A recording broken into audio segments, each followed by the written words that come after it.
아버지 그 거룩한 사랑 아들의 생명 보내주시어 그 피로 주 앞에 나가오니 주 여호와여 구원하소서. 나의 아버지 그 거룩한 사랑 나의 아버지 그 거룩한 사랑 아들의 생명 보내주시어 그 피로 주 앞에 나가오니 주 여호와여 구원하소서.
나의 아들아 내 사랑하는 자 내가 너희를 기뻐하노라. 오 주여 당신께 예배하오니 주 여호와여 임하옵소서.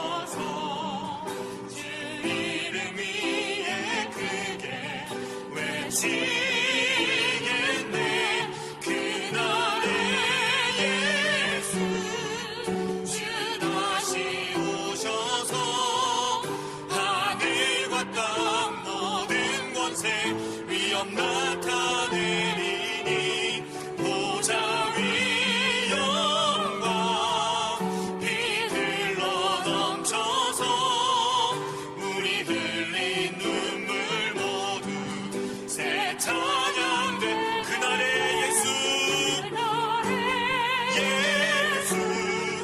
주 다시 오셔서 하늘과 땅 모든 곳에 위엄 나타내리니 보좌 위 영광 비틀러 넘쳐서 우리 흘린 눈물 모두 우리의 모든 소망 되신 주님께 그날의 예수 주 다시 오셔서 하늘과 땅 모든 곳에 위엄 나타내리니 보좌 위 영광 비들러 넘쳐서 우리 흘린 눈물 모두 새 찬양 되겠네. 그날에 주의 영광 주의 나라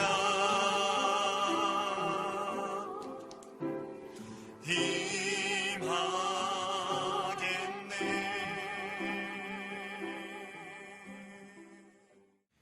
하나님께서 우리에게 주시는 말씀은 요한 1서 1장 1절부터 4절입니다. 제가 봉독하여 읽겠습니다. 태초부터 있는 생명의 말씀에 관하여는 우리가 들은 바요, 눈으로 본 바요, 자세히 보고 우리의 손으로 만진 바라. 이 생명이 나타내신 바 된지라. 이 영원한 생명을 우리가 보았고 증언하여 너희에게 전하노니 이는 아버지와 함께 계시다가 우리에게 나타내신 바 된 이시니라. 우리가 보고 들은 바를 너희에게도 전함은 너희로 우리와 사귐이 있게 하려 함이니 우리의 사귐은 아버지와 그의 아들 예수 그리스도와 더불어 누림이라. 우리가 이것을 쓰면 우리의 기쁨이 충만하게 하려 함이라. 아멘.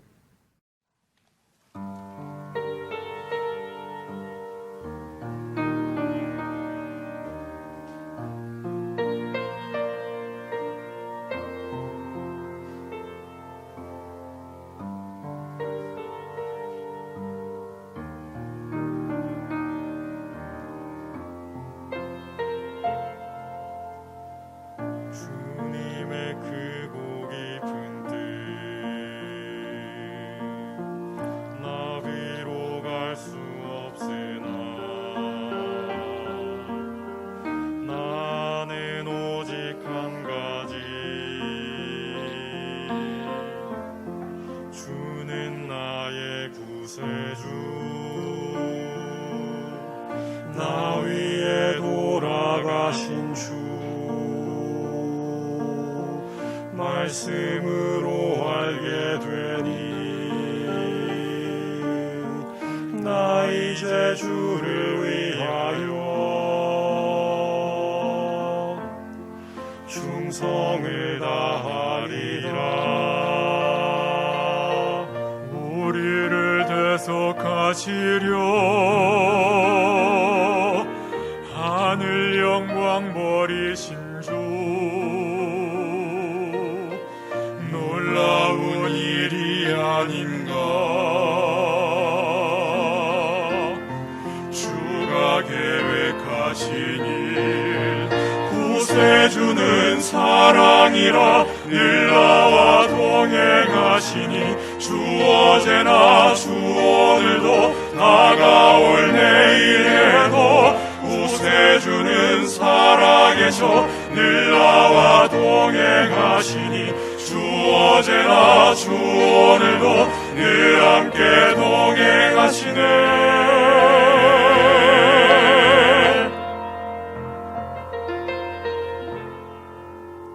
생명이 있을 때나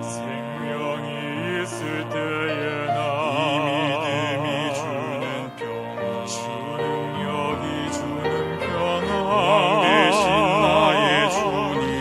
왕 대신 나의 주님을 대속하신 구세주 우리를 대속하시려 하늘 영광 버리셨네. 주를 수밖에 없는 나 그 보혈로 구하셨네. 이 얼마나 놀라운가. 주가 계획하시니 구세주는 사랑이라 늘 나와 동행하시니 주 어제나 주 오늘도 다가올 내일에도 구세주는 살아계셔 늘 나와 동행하시니 주 어제나 주 오늘도 늘 함께 동행하시네.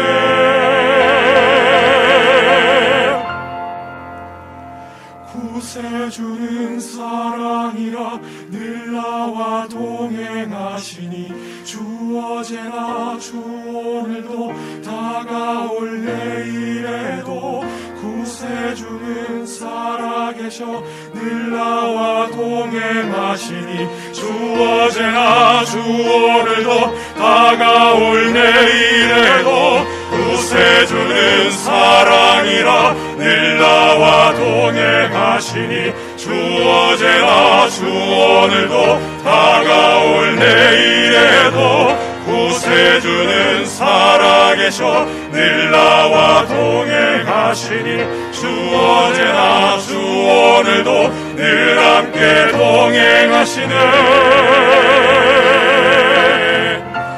살아계신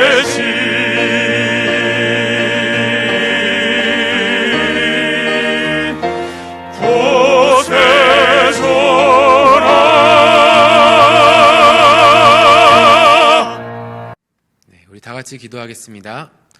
하나님 아버지, 오늘 우리가 요한 1서 말씀을 통해서 하나님께서 우리에게 주시고자 하는 하나님의 뜻을 알고자 이 자리 가운데 나왔습니다.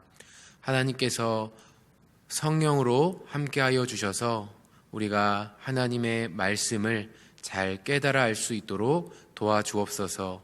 전하는 자, 듣는 자 모두에게 하나님의 크신 은혜를 베풀어 주옵소서.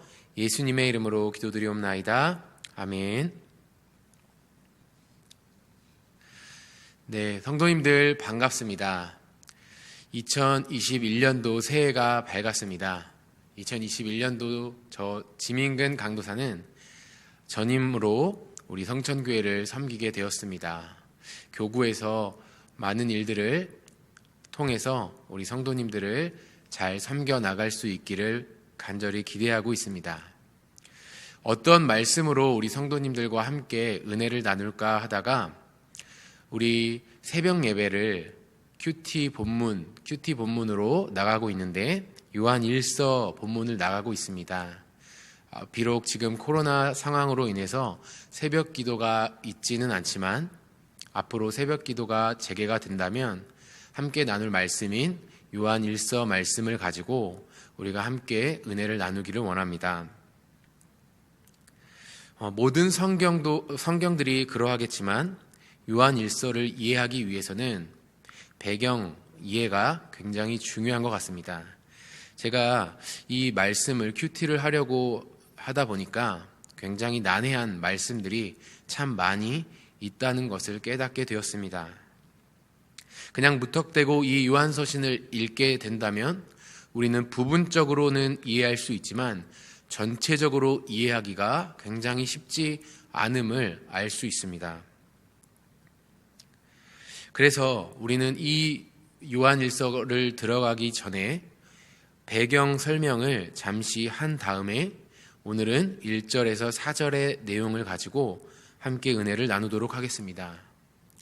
요한이 이 편지를 기록한 첫 번째 이유는 그리스도인들을 박해로부터 견고하게 세우기 위해서입니다.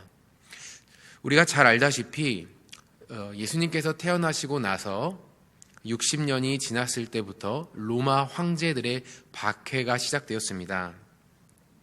그 황제들은 기독교를 철저하게 박해하기 시작한 것입니다. 요한이 이 편지를 기록했던 시기는 우리가 보통 주후 85년부터 95년까지로 보는 것이 지배적입니다.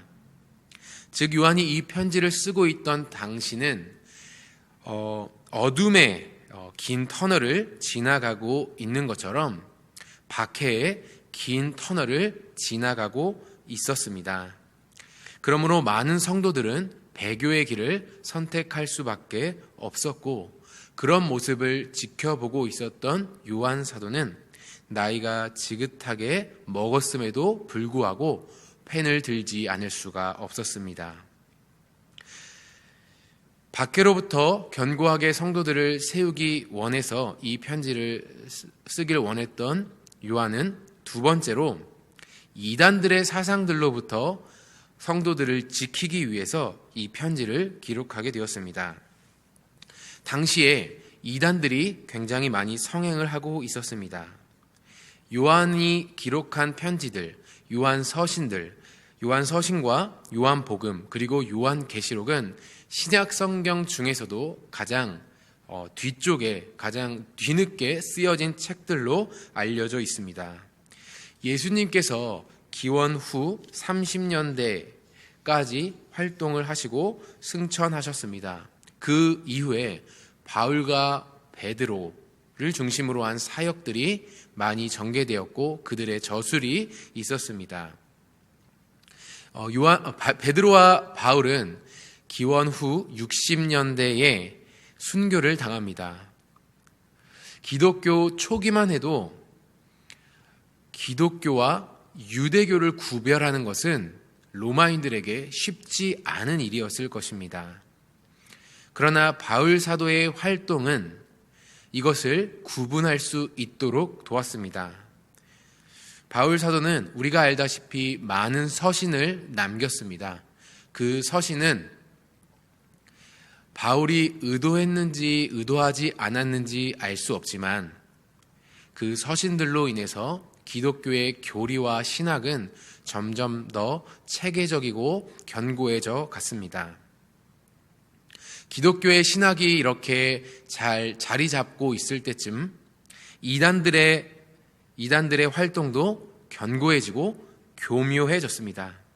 그 대표적인 사례가 영지주의자들이었습니다. 그들의 특징을 몇 가지 살펴보면 그들은 다른 신자들과 자신들을 구별했다는 것입니다. 마침내 그들은 교회를 분열시키는 데 이르렀습니다. 이런 행동을 취한 이유는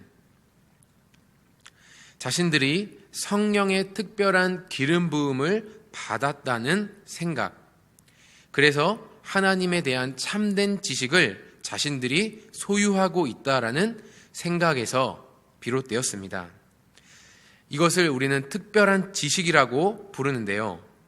그들의 독특한 신앙관과 생활 방식의 중심이 이런 특별한 지식으로부터 시작되었습니다. 그러니까 그들은 자신들만이 특별한 지식을 가지고 있었다라고 주장했던 것이죠. 결과적으로 이런 경향은 광범위하고 다양한 운동들로 발전되었습니다.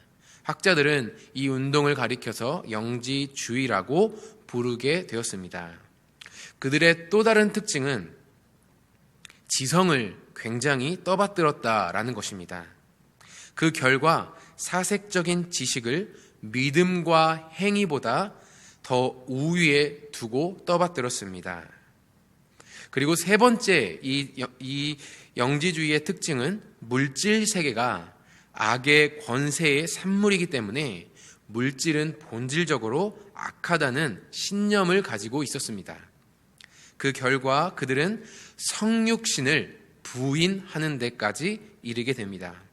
어떻게 최고의 신인 하나님께서 인간이라는 불결한 육체와 연합하기 위해 이 땅에 내려올 수 있느냐는 것이 그들의 질문이었습니다.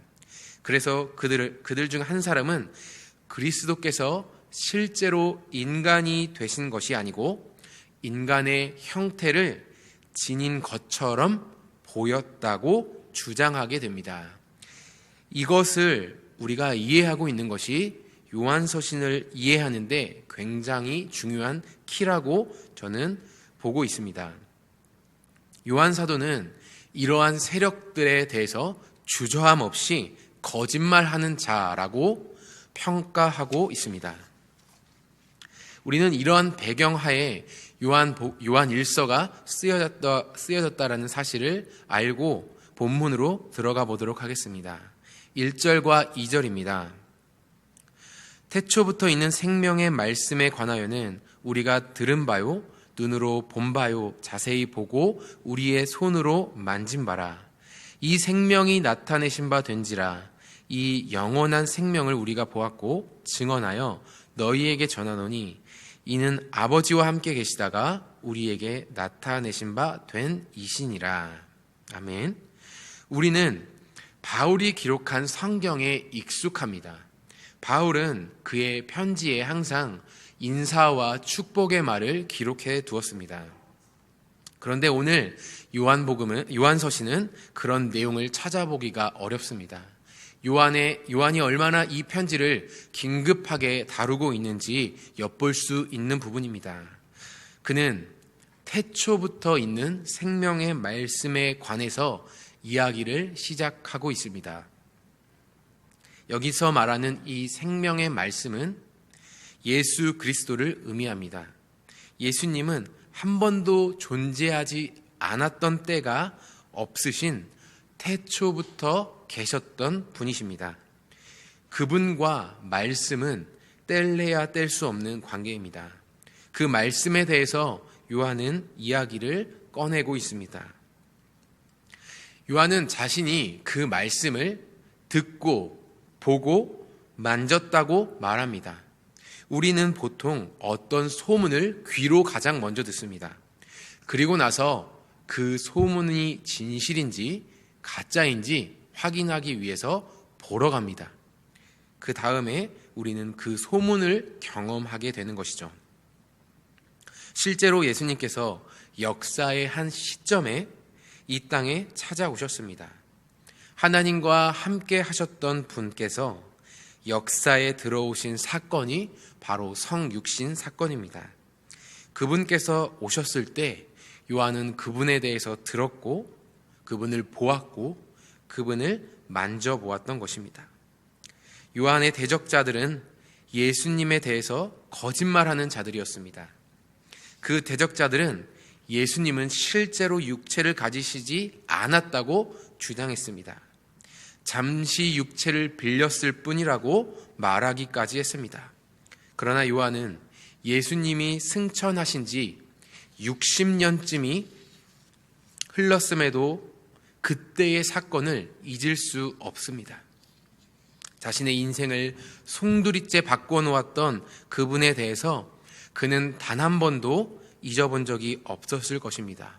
어떻게 그분을 요한이 잊을 수 있겠습니까? 그분을 부인하는 것은 그분을 향해 달려온 요한의 전 인생을 송두리째 부정하는 것이었습니다.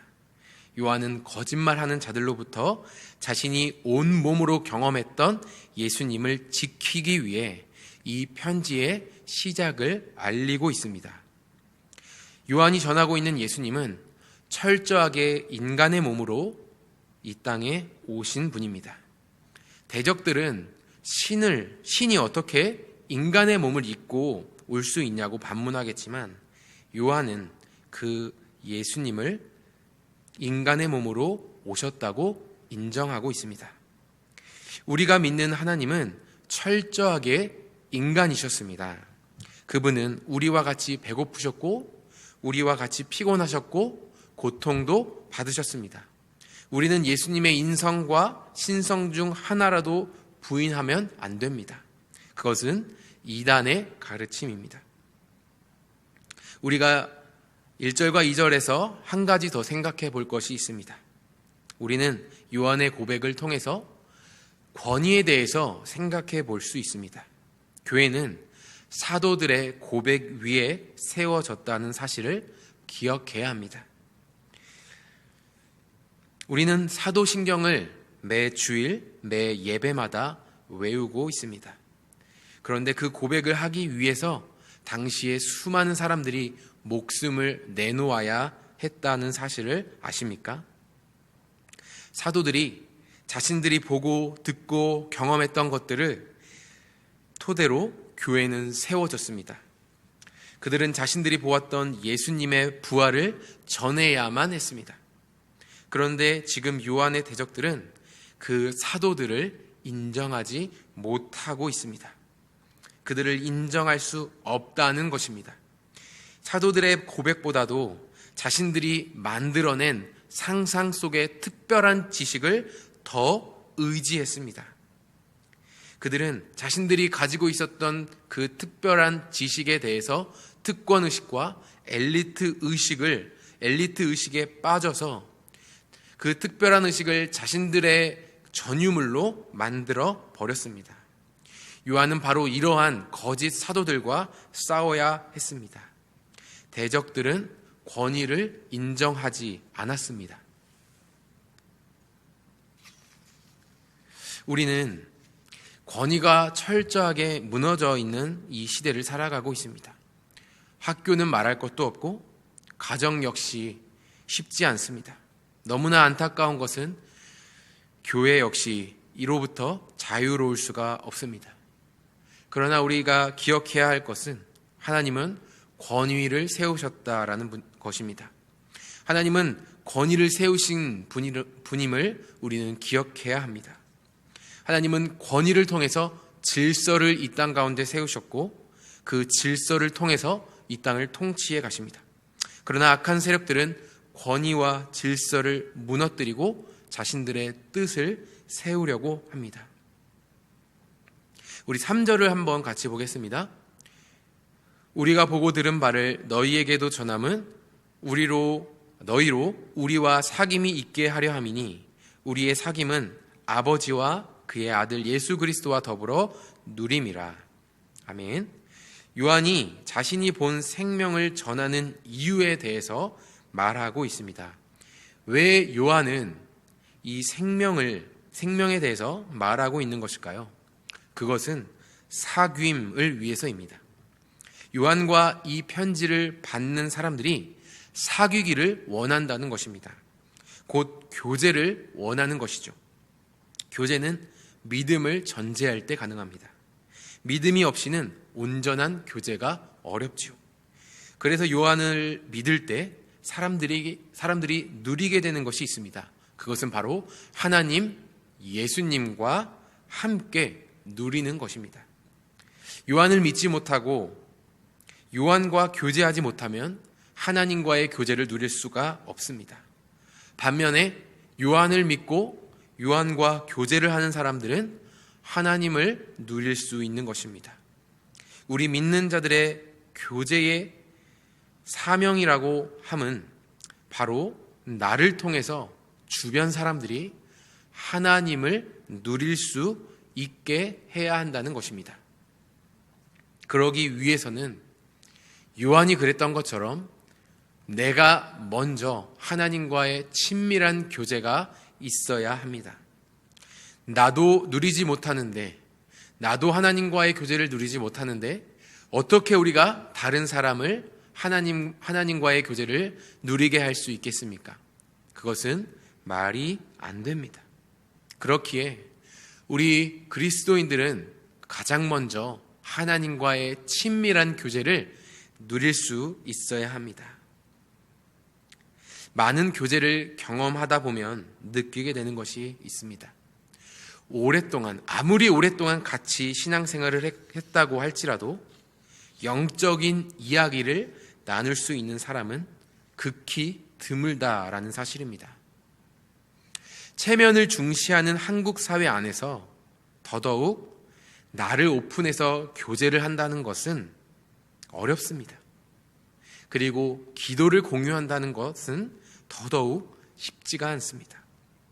더구나 요즘 시대는 한번 소문이 잘못 돌면 낙인이 찍혀서 어디에도 발을 붙이기 힘든 그런 시대를 우리가 살아가고 있기에 내 안에 어떤 치부를 드러내거나 내 안에 연약함을 드러낸다라는 것은 그렇게 쉽지가 않습니다. 그렇기 때문에 우리는 영적인 교제, 풍성한 교제가 더욱더 쉽게 누리지 못하는 것 같습니다. 그러나 우리가 지향해야 할 영적인 교제는 바로 이러한 교제입니다. 우리가 모일 때 하나님을 높이고 하나님께 찬양하고 나의 삶 속에서 하나님께서 행하신 일들을 고백하는 모임, 지체들의 어려움을 함께 나누고 뜨겁게 눈물로 기도할 수 있는 그런 모임, 이런 모임이 우리 성천교회와 우리 대한민국의 교회 가운데 넘쳐날 때 우리 한국교회에는 참 소망이 있을 줄 믿습니다. 우리는 이러한 참된 사귐과 누림을 교회 공동체 안에서 누리기를 원합니다. 그러기 위해서 우리가 먼저 하나님의 말씀 앞에 서서 하나님과 교제를 나눌 때 다른 사람들에게도 하나님과 건강한 교제를 나누게 할 수 있습니다. 우리는 경험합니다. 그저 침묵과 친분으로 묶여진 관계가 얼마나 피상적인지 우리는 인정해야 합니다. 단지 어떠한 관심사가 비슷한 사람들끼리 모이는 모임 이상의 교제를 이루어야 합니다. 그러한 모임은 세상 모임에도 얼마든지 있기 때문입니다. 우리는 그것을 넘어서 영적인 교제를 나누어야 합니다. 그리스도와의 사귐을 전제로 한 그런 모임 말입니다. 어쩌면 우리는 그러한 영적인 교제를 단 한 번도 경험해 보지 못하고 신앙생활을 하고 있는지 모르겠습니다. 또 어떤 사람은 그러한 교제를 했음에도 어떠한 상처와 아픔들로 인해서 마음이 다쳐버린, 더 이상 시도조차 하지 않는 그런 사람도 있을지 모르겠습니다. 그러나 우리는 그러한 단단한 벽을 허물어야 합니다. 그래야만 하나님과의 진정한 교제, 그래야만 성도들과의 건강한 교제를 이룰 수가 있습니다. 그러한 교제만이 교회를 살리고 나를 살게 합니다. 나 자신을 위해서라도 우리는 끊임없이 그러한 교제를 갈망하고 그러한 교제를 위해서 애써야 할 것입니다. 우리 4절을 함께 읽어보도록 하겠습니다. 우리가 이것을 씀은 우리의 기쁨이 충만하게 하려 함이라. 요한이 편지를 기록하는 두 번째 이유에 대해서 이야기하고 있습니다. 그것은 우리의 기쁨 때문이라고 말하고 있습니다. 우리가 알다시피 요한은 요한복음에서 베드로와 예수님의 대화를 기록해 두었습니다. 어떤 대화냐면 예수님께서 부활하시고 베드로를 찾아와서 3번씩이나 네가 나를 사랑하느냐고 물어보았던 그 대화입니다. 그 대화 속에서 예수님은 3번씩이나 베드로에게 똑같은 질문을 하시면서 베드로에게 하신 말씀이 있습니다. 그 말씀은 바로 내 양을 먹이라, 내 양을 치라 였습니다.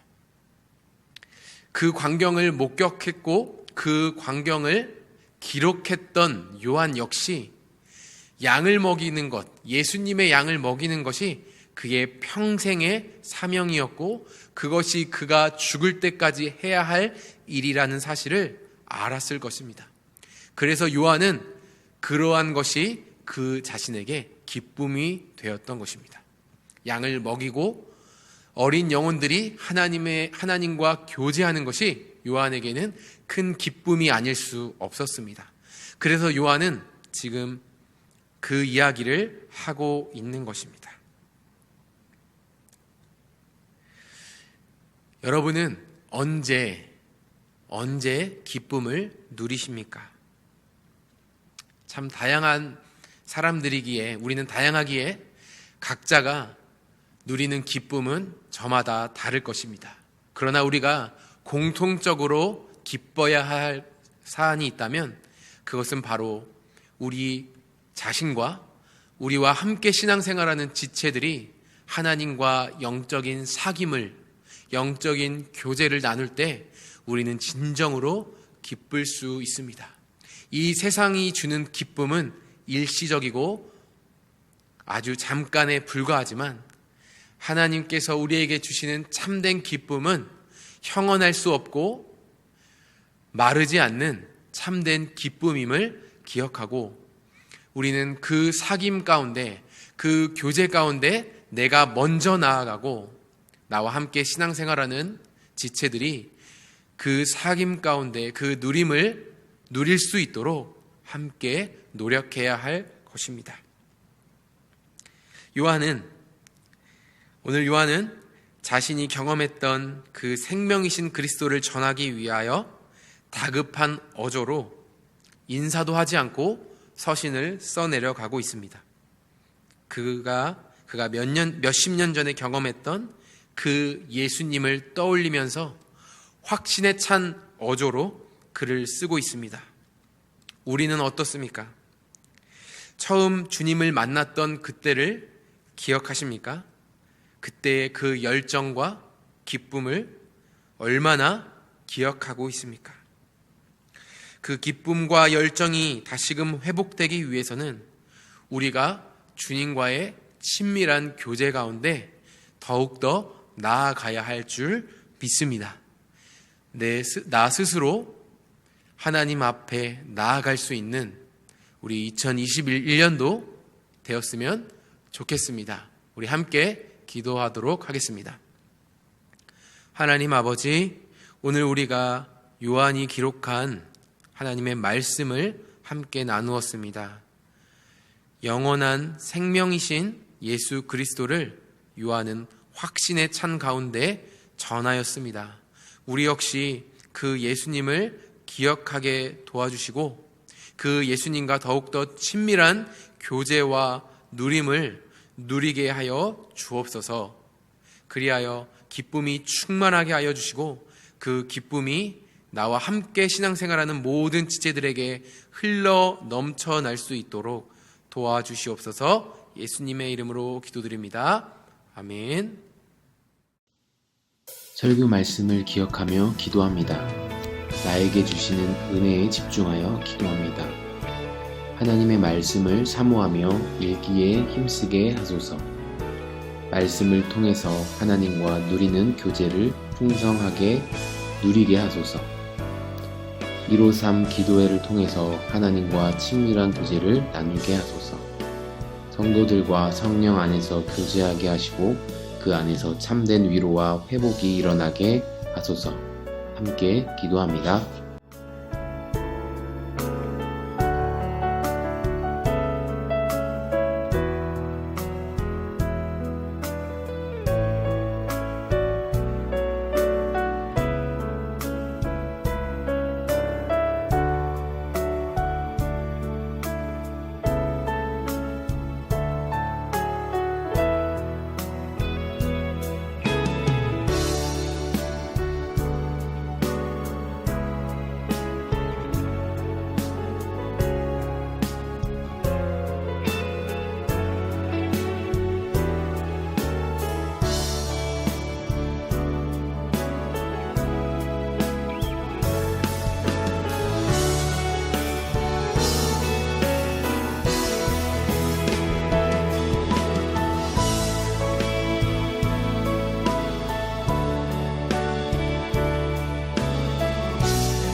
목사님과 직분자들을 영육간에 강건하게 하옵소서. 모든 성도들이 온라인 예배를 잘 드림으로 강건하게 하소서. 리모델링이 안전하게 잘 맞춰지게 하소서. 교육부서가 든든히 세워지게 하소서. 환우들이 빨리 회복하여 하나님께 온전히 나아오게 하소서. 함께 기도합니다.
나라와 선교를 위한 기도입니다. 바이러스의 확산을 막아주시고 백신과 치료제가 보급되어 정상적인 생활이 가능하게 하소서. 대한민국 경제, 정치, 문화, 사회 가운데 하나님의 일하심이 나타나게 하소서. 하늘길과 바닷길을 여시어 복음이 땅끝까지 전해지게 하소서. 선교사들의 사역과 세계 선교를 위해서 오병인 선교사 파송과 그 가정을 위해서 함께 기도하도록 하겠습니다.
개인과 가정을 위한 기도입니다. 성도들 가정마다 하나님께서 주인 되어 주소서. 가족들의 건강과 가정의 경제 상황을 붙들어 주소서. 자녀들의 학업, 취업, 진로를 인도하여 주소서. 사랑으로 존중하고 섬기는 가정들이 되게 하소서. 개인과 가정의 기도 제목을 위하여 이 시간 각자 기도하도록 하겠습니다.